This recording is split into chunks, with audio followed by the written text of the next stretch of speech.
एक गांव में रंगनाथ नामक एक फूलों का व्यापारी रहता था।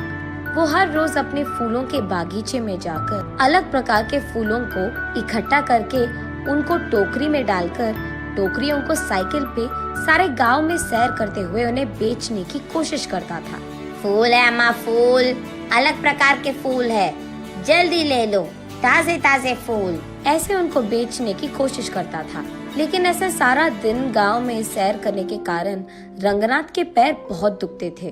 वो एक दिन अपनी पत्नी रामूलम्मा से ऐसे कहता है, हर रोज इस साइकिल पे फूल बेचने की कोशिश कर करके मेरे पैर बहुत दुख रहे हैं। मुझे अब नहीं लगता कि मैं इन फूलों को बेच पाऊंगा। हमारे सारे पड़ोसी खेती ही करके पैसे कमाते हैं, एक सिर्फ आप है जिनको कुछ हटके कुछ अलग करना था, इसलिए शुरू कर बैठे ना फूलों का बागीचा। उन लोगों की कमाई देखो हजारों में है और हमारा देखो कहाँ है। और अब तो तुम्हारा स्थिति भी नहीं है कि तुम फूलों को बेच सके। अब भगवान जाने हमारा क्या होगा, ऐसे कहती है। तब रंगनाथ इस सोच में पड़ जाता है कि इस मुश्किल का हल कैसे मिलेगा। एक दिन वो यही सोचते हुए अपने फूलों की बागीचे में जाता है। तब वहाँ उसका दोस्त राजा राम आता है। कैसे हो रंगनाथ, कैसे चल रहा है तुम्हारा फूलों का व्यापार? क्या व्यापार, क्या चलना, एक फूटी कौड़ी नहीं मिल रही मुझे। क्यों रंगनाथ, ऐसा क्या हो गया? फूल बिक नहीं रहे हैं क्या? फूल भी नहीं बिक रहे हैं और मैं भी उन्हें बेचने नहीं जा रहा। हाँ, क्यों, क्या हुआ? कुछ नहीं यार, इस साइकिल को चला चला कर मेरे पैर ना लग रहे हैं कि मर ही गए। मेरी टांग इतने खींचते हैं, इसलिए कुछ दिनों से मैं फूल बेचने नहीं जा पा रहा हूँ। अरे रे, हाँ क्या? तो फिर आप क्या करना चाहते हो? कुछ नहीं, इस सारा खेत मैं किसी और को खेती करने के लिए देना चाहता हूँ। अगर कोई पता है तो बोल देना यार, ऐसे कहता है। लेकिन इस गांव में सभी के पास अपने अपने खेत है ना, तो खेती करने तुम्हारा किराए पे कौन लेगा? हाँ, बात तो सही है। अब वो भगवान ही कोई रास्ता दिखाएगा मुझे, ऐसे निराश होकर कहता है रंगनाथ। तभी राजा राम को कुछ योजना सूझती है और वो ऐसे कहता है, हाँ, भगवान से याद आया मुझे, मेरे खेत में कुछ दिन पहले एक देवता की मूर्ति मिली थी। उसको मैंने अपने खेत में सड़क के बगल वाले पेड़ के नीचे लगाया है। ओह, तो फिर अब हम क्या करें? क्या कह रहे हो तुम कि उस देवता की पूजा करूं ताकि मेरे मुश्किल सारे दूर हो जाए? नहीं यार रंगनाथ, मैं वो नहीं कह रहा। तुम्हारे व्यापार में अगर मुझे एक हिस्सा मिलेगा तो मैं तुम्हें एक उपाय दूंगा। अरे पहले उपाय तो बता दो यार। देख, अब तुम्हारे और मेरे खेत एक दूसरे के आमने सामने हैं और बीच में एक रोड भी है। अब उस रोड के बगल वाले पेड़ के नीचे ही तो मैंने उस देवता की मूर्ति को छिपाया है। अब कल सुबह मैं सबको ये बताऊंगा कि जब मैं खेती कर रहा था मुझे इस देवता की मूर्ति मिली है और उसे मैंने पेड़ के नीचे लगा दिया है।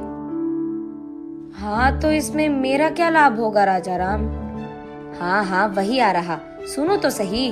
अब मैं ये भी कहूँगा कि उस देवता की मूर्ति के पास मुझे कुछ पुरानी कागज पत्र मिले हैं और ये कि उस पे लिखा था कि ये बहुत बड़ी देवता की मूर्ति है और ये भी कि उस देवता को उस समय में सारा गांव सैर करवाते थे और इस जंगल में उगाए फूलों से ही वो अपने आप को संवारती थी। ऐसे मैं प्रकट करूँगा और उसके बाद मैं ये भी कहूँगा कि वो इस देवता के वजह से था कि चारों ओर अपने अपने खेतों में अलग प्रकार के बीज डालने के बावजूद वो देवी यही चाहती थी कि इस खेत में सिर्फ फूल उगाए जाए। फिर सबको मैं यकीन दिलवा दूंगा कि तुम भी देवता की सेवा ही कर रहे हो और उनका काम मान रहे हो। तब सिर्फ तुम्हारे खेत में उगाए हुए फूलों से ही उस देवी की पूजा करना चाहेंगे सभी। तब तुम्हारे बागीचे में सारे फूल बिक जाएंगे और इतना भी नहीं, तुम अपने खेत में ही बैठकर पैसे कमा सकते हो। साइकिल चलाने की तो कोई काम नहीं होगी तुझे, ऐसे कहता है राजा राम। ये तो बहुत अच्छी उपाय है, तुझे भी पैसे मिलेंगे और मुझे भी, इसके वजह से तो हम दोनों को लाभ मिलेगा, ऐसे कहता है रंगनाथ। उनके फैसले के अनुसार ही अगले दिन राजा राम और रंगनाथ दोनों सारे गांव में यही प्रकट करते हैं। तब से गांव वाले सारे राजा राम के खेत में मौजूद देवता की पूजा रंगनाथ के फूलों से ही करते थे। उसके बाद कुछ ही दिनों में बहुत सारा लाभ मिलता है इन दोनों को। उसके कुछ ही दिनों बाद रंगनाथ की पत्नी रामलम्मा अपनी सहेलियों के साथ जब बात कर रही थी, उसे सुनने में आता है कि उस गांव का जमींदार राजा राम के खेत में बहुत बड़ा मंदिर बनवाना चाहता है, क्योंकि वही देवी भी बाहर निकली थी। उसे ये भी पता चलता है कि इसी कारण वो राजा राम और रंगनाथ दोनों के खेतों को स्वाधीन करना चाहता है। उसके तुरंत बाद रामलम्मा रंगनाथ और राजा राम को ये सब बताती है। अरे बाप रे, लग रहा है कि कुछ भी नहीं बचेगा अभी। अरे यार, तुम टेंशन मत लो, मैं हूँ ना। मुझे पहले से ही पता था कि ऐसा ही कुछ होगा, इसीलिए मैंने पहले ही इसका उपाय सोचकर रख लिया है। अगले ही दिन राजा राम कहता है सबसे कि उसे और कोई पुराने कागज पत्र मिले हैं। तब वो सबसे कहता है कि एक पंडित के समक्ष में वो सबके सामने उस पंडित से पढ़वाएगा कि उन पत्रों में क्या लिखा है। और ये सुनने के लिए गांव वाले सारों को राजा राम के खेत के पेड़ के नीचे मौजूद रहना होगा। इसी बात का डंडोरा पिटवाता है राजा राम। गांव वाले सारे देवी के मूर्ति के पास पहुंचते हैं। तब एक पंडित राजा राम के दिए हुए पुराने कागज पत्र को पढ़ता है। उसमें ये लिखा रहता है कि उस देवता को प्रकृति बहुत अच्छा लगता था। धूप, बारिश और सर्दी से उनको बहुत प्यार था, और इसी जंगल के उस खेत में उगाए हुए फूलों से उनको संवारना भी बहुत अच्छा लगता था। और इतना ही नहीं, जब परिवार के समस्याएं या नई शादीशुदा जोड़ियां उनसे उनकी आशीर्वाद लेते हैं और उस जंगल के फूलों से देवी को पूजते हैं, तब देवी का आशीर्वाद उन्हें मिलता है।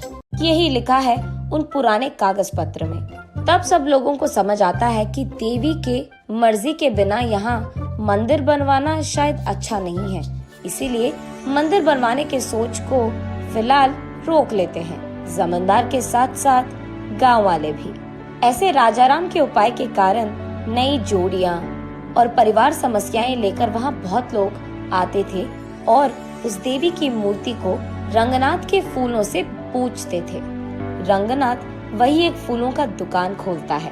अलग प्रकार के फूल और अलग प्रकार के फूलों की मालाएं वहाँ मिलती थी, और उसके वचन के अनुसार ही जितने पैसे वो कमाता था उसमें से एक हिस्सा हमेशा राजा राम को देता था।